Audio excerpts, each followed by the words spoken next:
Hello, everyone, and welcome to episode 8 of Disney Co. in the Know. I am your host, Bruce Beal, owner of 407 and Beyond Vacation Company.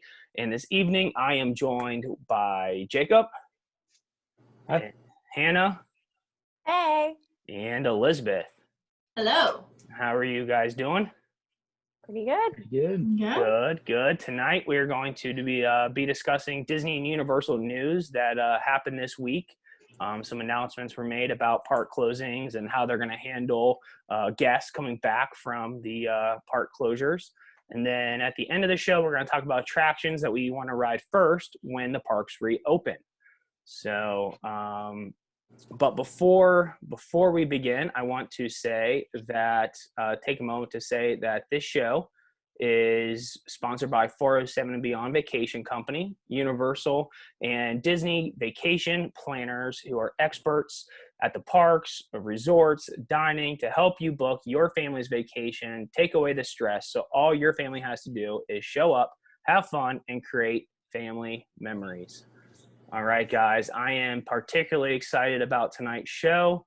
A lot of good news coming out of Disney, and I'm excited about talking about park attractions. Definitely one of my favorite topics. So, Elizabeth, why don't you start us off with one of the news breaking out coming from this week? Okay, so a few days ago, Disney, Walt Disney World and Disneyland came out and announced for their pass holders what's going to happen. I know that was probably one of the first thoughts that a lot of pass holders had. I know it was Bruce's and I's, like one of our first thoughts, like what's going to happen to our annual pass. And Disney has cleared the air a little bit for us. So just so I get everything right, I am going to read their statement. Again, they emailed this out to pass holders. And so right now, active Walt Disney World annual pass holders who have paid in full will be extended for the number of days the park has been closed. And that new expiration date will be shown on the annual pass holder account prior to the reopening of the park. If the pass holder paid in full, they can also receive a partial refund of the theme park's closure period as well. And they told us that information will be provided soon on how to do that, and of course to reach out with any questions that you may have. Okay, Disneyland pass holder, they are offering refunds, extensions, and monthly payment plans holds as well, following a very similar model as Walt Disney World is following. So again, it's good news for pass holders, you know, that you can stop your payments if you're being taken out, monthly payments, and then also that our days will be extended for how long the park is closed, and we'll find that information out soon. So kind of expected, we would assume, but it's good to finally hear from the pass holder side of things. So yeah, I mean, it makes sense. And even though we've been kind of a little, antsy about what the news is going to be for those of us with annual passes, I mean, this is only the right thing to do. It makes sense. Yeah. And, I don't think that we're looking for refunds, just an extension of the days that we've missed. Yeah. So it makes total sense, I think. Yep. Yeah. I have a quick question. Oh, yeah, go ahead, Hannah. About the passes. As someone who's not an annual pass holder, do those usually run like January 1st to December 31st? No, they will run from the day that you enter the park for the first time after purchasing it. So if you're out of state and you purchase in October but don't get down until November, your pass will start the first day you go into the park. So say you go November 1st until the following November 1st. Yeah. Okay, nice. So then for people who buy like an annual pass every year, and like will this extension of days kind of impact that at all, do you think, for people who do it every year and we're going to buy a new one anyways? Will they just not have to start their new pass until later? So They won't buy their new pass until the old one expires. So now they don't have to buy it for another 2 months. Nice. Yeah. Okay. Awesome. or however Fantastic. long the Or park is however closed. long, Yeah, it's going to be. I'm not I trying was like, wait, to 2 months. forecast 2 months or anything, but Yeah. Please no. There's been a lot of So- chatter on some things, so yeah, and we'll see. talk about Universal's park closures here in just a Mhm. bit. So, well, all right, thank you, Elizabeth. Jake, Mhm. what do you have this week? Yeah, so this isn't really on the park side, but on the Disney Plus side, subscriptions for Disney Plus have, I believe, doubled since February. So a huge increase. Makes That's sense as we're all in self-isolation. exactly. Yeah. Everyone's got to find something to do now. It's good to know that everyone's still getting their Disney fix, even though we can't go out to the parks and everything. Mm-hmm. I think that's a really good sign that there's a little more support going in behind Disney Plus. It's a good news for all of our favorite original shows on there, like The Mandalorian and everything like that. And Disney stocks have gone up since they've announced this news. So that's another good thing. That is because they did take a hit when they closed the parks. So Exactly. This is a good Yeah. In these rebound now. times, it's good to have some kind of positives like that. So it's good to know that we got that flexibility. Parks are closed, but people can still watch Disney Plus and everything. Mhm. I think one of the other reasons for it is Disney Plus was just released for the first time in several countries in Europe, I think. Mm. So that'll That helps. obviously get some more viewers on there and everything. So yeah, and they just released Onward, which is Mhm. good. that's right. Yep. And I think that I saw that they're doing a direct release of Artemis Fowl. Yes. Yeah. Which I'm Yeah. excited about seeing. I don't really know anything about it, but I did see Hannah. the trailer in the theaters, and I thought it looked pretty good. It looked like a teenage version, like James Bond type movie, and I thought it looked pretty all right. I will say, as I don't know if I'd say huge fan of the books. I was a huge fan of the books at one point. It's been a long time since I've read them now. It looks pretty different. Oh, okay. Some Oh. big changes to the characters and everything. In the books, Artemis was almost more of a villain than a hero, and he definitely seems heroic in this new one. So I don't know. I'm excited to see how they play around with it. Changes aren't necessarily a bad thing. So it looks like there's a lot of good people cast in it and everything. So it's definitely got potential. I'm looking forward to it. That's good. Anything on Disney Plus you guys are watching right now?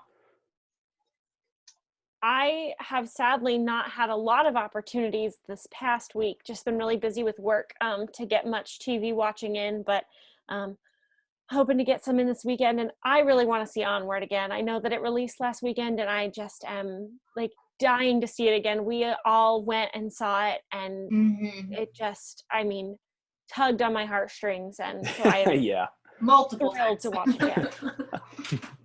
that's funny. Yeah, I mean, Elizabeth and I are still getting through the Marvel series, Marvel. but Mhm. we did watch Meet the Robinsons, which is one Yep. of my favorites, and it's so underrated.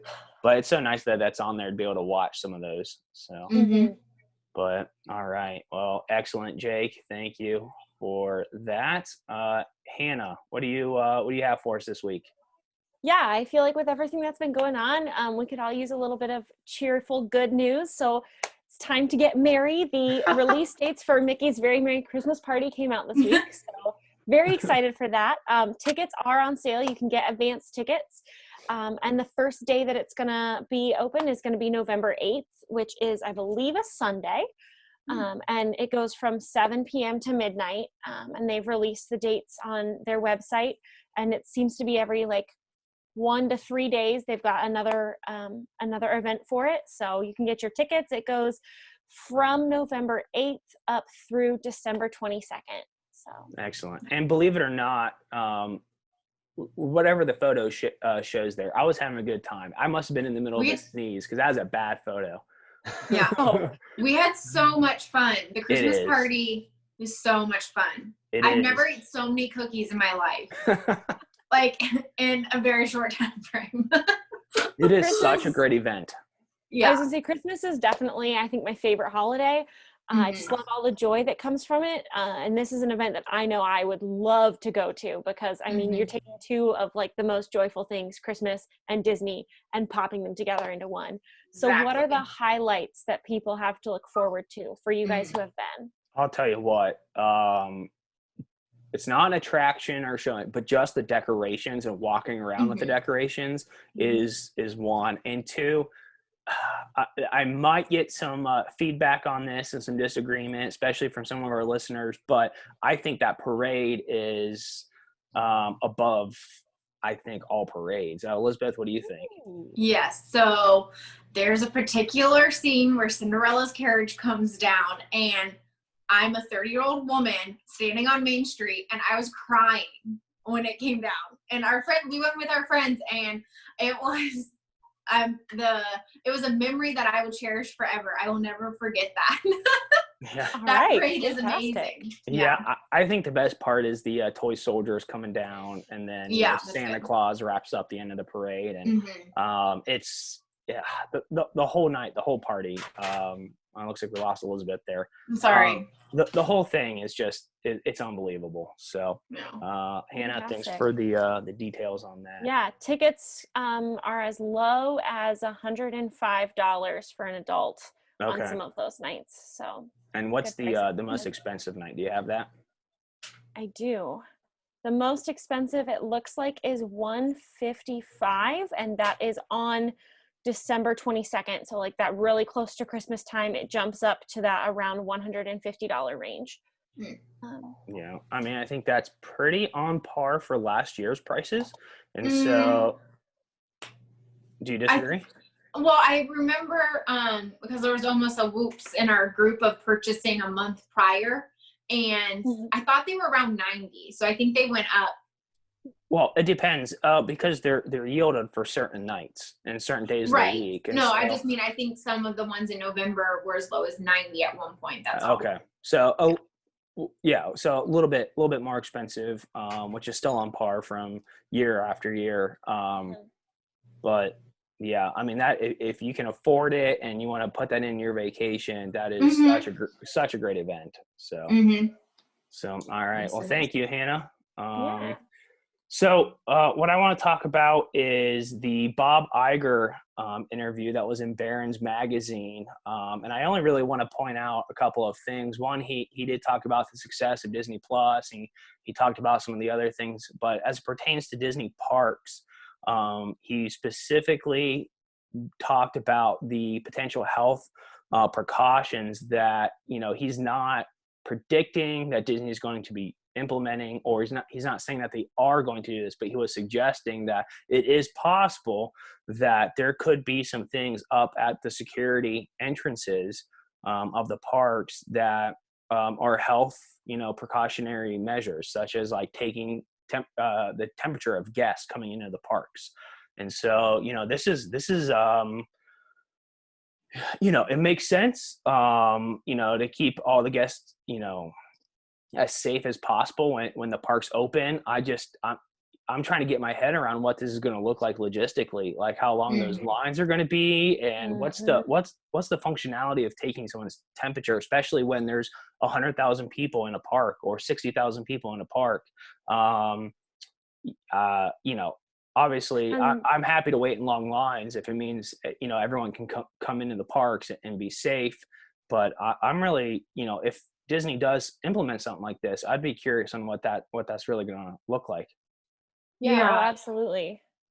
Because then if they're checking temperatures and stuff too, and like with the current health precautions, there's that 6 feet of distance. So are you going to have to remain 6 feet apart from everyone in line? Like, what's that going to look like? Those are all really great questions. Yeah. And as someone who I work in the healthcare field, and I have to have my temperature checked going into the hospital that I work in daily, and not only are they taking my temperature, but then they also ask me, have you felt these symptoms? You have to respond to that.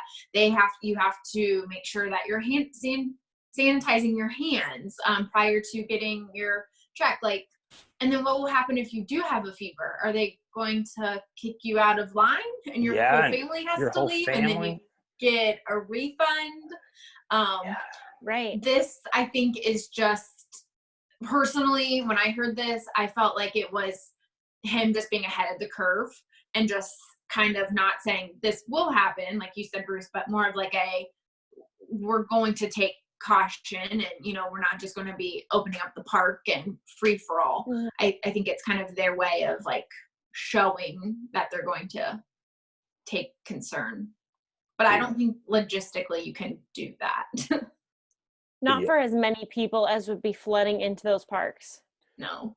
I will say, to even be contra to what I said just a couple minutes ago, if there was an entity or a theme park who could pull this off, it would be Disney or Universal. So, Yeah. I would I agree mean, with that. Absolutely. they have every. I mean, I don't know. I'm curious. I'm kind of And maybe anxious to it's see what they do. one of those things that it's not at the entrance, but it's, if you're a guest staying on property, you have your check at your hotel and you go to the park and prior to, and maybe if you're coming, you're a local, it's when you come through the entrance of each park. And what qualifies as a temperature? I mean, it's anything above 99.9. Right. And I mean, is it I think possible? it I don't know this, actually- but is it possible for someone to have that temperature being in the Florida heat without actually being sick with the temperature? No, that's a really good point. And I think something else to consider too is like, I think different states actually vary what their fever temperatures are. So and my work was still doing in facility before we were all kind of going from home, and some of my coworkers are essential and still go in every day and do a temperature check. They have to be below 100.5. Oh, So I think that's something then they would need to consider also. In regards to that, like safety precaution, Bruce, like you said, if your body is getting overheated just from the Florida heat, especially if you come from somewhere like, way up north where you're used to colder temperatures, and, if your body reacts differently, and like that's all things they would definitely need to consider. Yeah. interesting. All right. Very Well, interesting. I'm losing my voice. I'm going to take another drink of Coke here, and then talk about one more news story this week. And travel agents who book Universal trips were sent an email just earlier today that Elizabeth just very quietly snuck out there. She didn't want this piece of news. That the Universal is shutting down their resorts and theme parks through May 31st. So, that's still another month and a half. And, I'd be curious to see if, Elizabeth, we didn't even know that you had left. That was so sly. I'm curious if Disney's going to follow suit eventually and kind of give a date, because right now it's just postponed indefinitely. So, but it does kind of follow Disney a little bit, because you can't book a reservation at Disney before June 1st anyways. And so for Universal to close through May, does kind of follow suit. So. And I think they were just trying to be ahead of the curve for this time and be the one, because I honestly never even heard Universal come out and say that they were closed. Whereas with Disney, I heard it right away. So yeah, it was expected, I think, as well, for sure. It's very heartbreaking since we had a trip planned. But I want people to be safe. I want people to be healthy. So that's number one priority. So we have to do what we have to do. So. All right, guys. Well, that's the news for this week. So our topic for discussion here at the back half of the show is when the parks finally do reopen, whatever date that is. And hopefully, it's sooner rather than later, but when it's safe to go back in. Which two attractions are you most anticipating or most excited to ride again? This doesn't mean what's your favorite attractions. That doesn't mean what, in your opinion, is the best attractions. But that means, what ride will give you the Disney feels and the feel good, emotions of finally being back in the park. And so I will start off with Hannah on what you think. So I have one that I'm excited to return for, and then one that I'm really anticipating. Okay. So I'm excited to return again. Well, I guess the one I'm excited that I haven't done yet, I mean, I'm guessing you can all tell from my Star Wars shirt, is Rise of the Resistance, because I've just heard phenomenal things about it. I've heard that it's an incredible story and that they just did such a good job with the ride, and being such a big Star Wars fan that I am, I cannot wait to see like the world that they build and the way that this, ride just immerses you completely in the universe. So this is the one that I am most anticipating. I have not done it yet, but I'm really looking forward to it. And I would say this is like the thing that I'm saddest about, as we are having to delay our trip. And then also the thing that I am most excited to do when we get there finally. So yeah, when you finally, oh, go ahead. Oh, I was just going to say, for good reason, because there's not another attraction out there that is even close to this. This is far and beyond the best attraction that's available right now. But Elizabeth, what were you going to say? No, I was going to say was when you do ride it, it will just be that much better, right? Because the anticipation for it's grown even more. Exactly. Like I've just been so pumped for this because I have not heard a single bad thing about it. So that's because a single bad thing doesn't exist about this ride. And I didn't even see a Star Wars movie, which I know that's terrible, before seeing this movie or this ride, and I still loved it, and now I've seen the entire series, and like I want to get back and see that so bad now because of seeing the movies. So that's definitely the top thing. But as far as things that I'm excited to do that I have done before, Space Mountain is just, I think, a big classic ride. I mean, it's one of the first, when I think of like rides at Disney, Space Mountain is one of the first ones that pops into my head. It's one of the ones I enjoyed the most, because it's inside and there's just so many cool aspects to it, and it's just a good, fun ride. Yeah. So I'm pumped for that one, to do that one again. So I agree. Very good. All right, Elizabeth, what do you have? Okay, so my first one is going to be Slinky Dog. Okay. And like Bruce said, it's not because of this is a video of us. Yeah. It's not because it's my favorite ride, but I feel we've only rode it a few times, and it's just one of those rides that like really just brings back your childhood because it's Toy Story and it's fun, and I just feel like when you're away from the parks, you just want to feel like in Disney, and this, I feel, to me is going to have that feeling. So I'm looking forward to riding this ride again. This is a surprisingly really fun attraction, and that sounds kind of bad. I didn't mean to come across it. I just mean like when you look at it and the theming, it looks like it's certainly a child's roller coaster, but when you're on it, it's surprisingly thrilling, and maybe that's what I should have said. It is surprisingly thrilling, and it is really immersive, and it is it's just overall great attraction. And I think that's why I can't wait to ride it again, because it's like so immersive, all the details. It's like what we love about Disney. You feel like you're in the toys, and so I really can't wait to ride it again soon, hopefully. Okay. All right, what's your second one? My second one is the anticipation. Elizabeth, you can say it whenever. Okay, it is Pirates of the Caribbean. Okay, so Pirates, thinking back on my childhood, was probably the first ride that I ever got on. The first time I went to Disney, I was 3, and I'm pretty sure my parents said this was my first ride. So I feel like it's going to be like a coming home experience almost. Like I've been away from the parks for some time, and this ride, again, classic Disney. And this sounds so crazy to talk about Disney in this way, but when you can't be there right now, like you just want to be on the rides, even the rides that you sometimes take for granted. And I know that sounds so crazy to even like say that.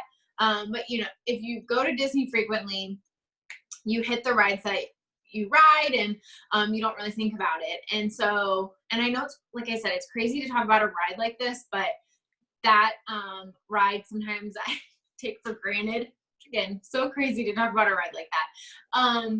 But I just can't wait to ride it and appreciate it for all that it is, and how amazing the ride actually is, and how Walt thought about it and designed it. And I can't wait to get back there. Is that too sappy? No, it's a nostalgic attraction for a lot of guests, and Yeah. it is definitely one of my favorites. So I totally agree with you there. So as for myself, this was really kind of hard to think about because there are so many attractions that I'm missing. But when you think about the ones that just have like a nostalgic meaning, and the ones that I will be on and feel like, okay, I'm finally back at the Disney parks, it is probably one of my favorite attractions at any park, and that is the Haunted Mansion. And this is a ride photo inside the Haunted Mansion. And you can see that Elizabeth is petrified and I am confused. But excuse me. But this attraction is classic. It's nostalgic. It has a good mix of, parts that are really haunted and that are really serious, and then parts that are just silly fun. And the queue is great. The location in Liberty Square is great. And I could do an entire podcast on the Haunted Mansion. So I will leave it there. Can I holler out a quick question for you? Yes, go ahead. Have you heard anything about the ride repair? Do you know, are they working on it during this time? Because didn't they have an issue with it right before the shutdown? I do know the answer to that generally. I do know that some, if not most, of the construction has halted at Disney, and so for precautionary reasons. And so if this ride did not finish getting its maintenance, then it probably will still require it when people are able to go back to work. So hopefully they can get some people in there and get it up and running before guests have returned, because I think that many people like you really love that ride, and the line's going to be huge for it. Definitely a time for fast passes. So I will jump over to my second attraction, and again, this is not my all-time favorite attraction, but it's Soarin' over at Epcot. There is something about Soarin', and it's not that the fact that when you sit on the edge that the screen is curved and the Eiffel Tower is bent and elephants look like they're falling over, and it's not none of that. It's when I'm on this attraction, I am taken to the places that are on the screen, and when I get off this attraction, for whatever reason, I'm energized. Like there's something about soaring over these famous world landmarks that one, I absolutely love, and two, it's just an experience that you don't get to have every day. It's not a boat ride or roller coaster. It is an entirely different type of attraction, and between the attraction mechanism itself and the theming, and that's in my favorite park, I just always feel energized coming off of Soarin'. So that's the second most anticipated ride for me, going back into the parks. I agree. It's one of those rides that you really enjoy, but then when you're not there, you realize how much you miss it. And like you said, it makes you energized afterwards, because you see all these really cool places, and maybe you've been to some of them, and then you just get to experience it from this glider, and it's awesome. Yeah. All right, cool. Jake, what about you? What are you looking forward to riding when you get the opportunity to head down to Disney? Yeah. So I'm the odd man out here. I've never been, so these are the things that I can't wait to try for the first time, that I was really eager for before our trip looks like it's gonna get postponed. But the first one is another Star Wars one, since I'm a huge Star Wars fan, and that is the Millennium Falcon Smuggler's Run ride. I love the concept of it. Like, you're flying the Millennium Falcon. That just sounds so cool. Like that is the perfect experience for a Star Wars fan, right? Like, that's Mhm. everyone's dream. So I'm really eager to try that out. I know there's a bunch of different positions on the ride, right? There's like Mhm. pilot, gunner, engineer, and stuff. Like, Right. I want to try all of them. Like, I'm just looking forward to it. I feel like, even though I've never been to the parks and stuff, I feel like it'll still almost be a nostalgic experience because you're going to be in the Millennium Falcon. Like, that's Mhm. going to be Star Wars nostalgia right there, even Well not said. having experienced it before. So I'm really looking forward to that. And Jake? again, I had never watched any of the Star Wars before we went to Galaxy's Edge, and I knew what the Millennium Falcon was, and it was a very cool experience. Just saying, like, oh, I was in the Millennium Falcon, like the ride. And if you're a Yeah. Star Wars fan, people were geeking out like no other in there. So I think Yeah. you will too. Yeah, it's going to be hard not to tear up or something, like get Yeah. emotional almost.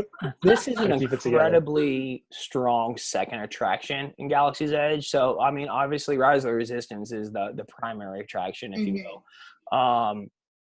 But this is an incredibly strong attraction. At playing, maybe seconds to Rise of the Resistance. I mean, starting with the queue, walking past, the life size Millennium Falcon, and then going into the hangar or the bay with them working on ships and enter. I mean, this attraction is terrific. The queue is terrific. And Jake, the last time I was there, I was the pilot, so I was sitting in the front, and I got to pull the lever to go to hyperspace. And that was one of those Nice. moments where there's a tear in your eye. Like, I just flew the Millennium Falcon, and I put it into hyperspace. So First, what did I do? I think forget. you were an engineer, if I recall. Yeah, they just sat me somewhere because, again, we were with a group of people that love Star Wars. So I just did a job that they were like, just sit You over had the here. leftover one. Exactly.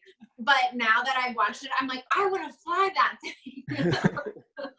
So Jake, when we're there, you're gonna pilot our ship, all right? Yes. Oh, I'm up for anything. I'll pilot. I'll be the gunner. I'll be whatever you guys need me to do. Nope, you'll be the pilot. Yeah. So, all right, excellent, cool. Jake, what's another attraction that you're looking forward to? So the other one I'm really looking forward to has already been mentioned, but it is Pirates of the Caribbean. Okay. I'm pretty sure I've mentioned this before on our talks here, but I'm a huge fan of the movies. And I know the ride's not exactly like the movies, but I just really want to see like what inspired the movies, like where it all started and everything.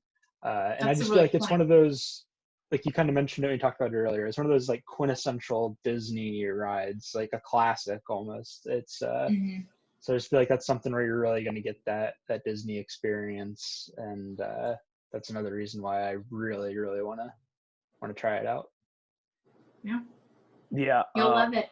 Yeah, you'll love it, and I'm glad to hear you say the attraction that inspired the movies, because younger generations think it's the movies that inspired the ride, and this ride's been around way too long for that. So I'm glad to hear you say about the attraction first. So, and I mean, this attraction has undergone some revisions in years past, and Johnny Depp is an animatronic in this attraction, so it stays current, and again, one of those classic quintessential nostalgic Disney attractions, one of the best for sure.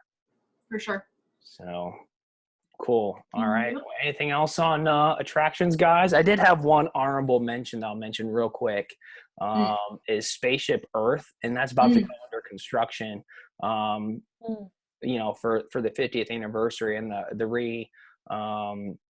all the updates to Epcot coming in the next couple years. But there's something about being in the Epcot ball and riding Spaceship Earth that just feels quintessential Disney too, but just on a whole different level, because it's entertainment and it's educational, and it's just like a 9-minute slow moving attraction through time and space. And Spaceship Earth to me is it's special being inside that park icon. So I also had that on my list and wanted to throw that in there. So anything else, guys, for this week? I don't think so. That's it. All right, excellent. Well, I feel like when we talk again in a week, things could be totally different at this point. So, I know. Changing All book. of our news articles will have reverted. yeah. hopefully we bring, better news Yes. with park Yes. closings and stuff like that. So, Mhm. but for those of you listening and watching, please follow and like our Facebook page at 407 and Beyond Vacation Co. Join our Facebook group, Disney Co. in the Know. Talk with other Disney community members, talk about the parks, ask questions, seek advice, and visit us at www.407vacations.com and read our blog at 407andbeyond.com. So until next week, guys, stay safe, stay healthy, and we'll talk to you next time. All right. Bye. Bye. Bye.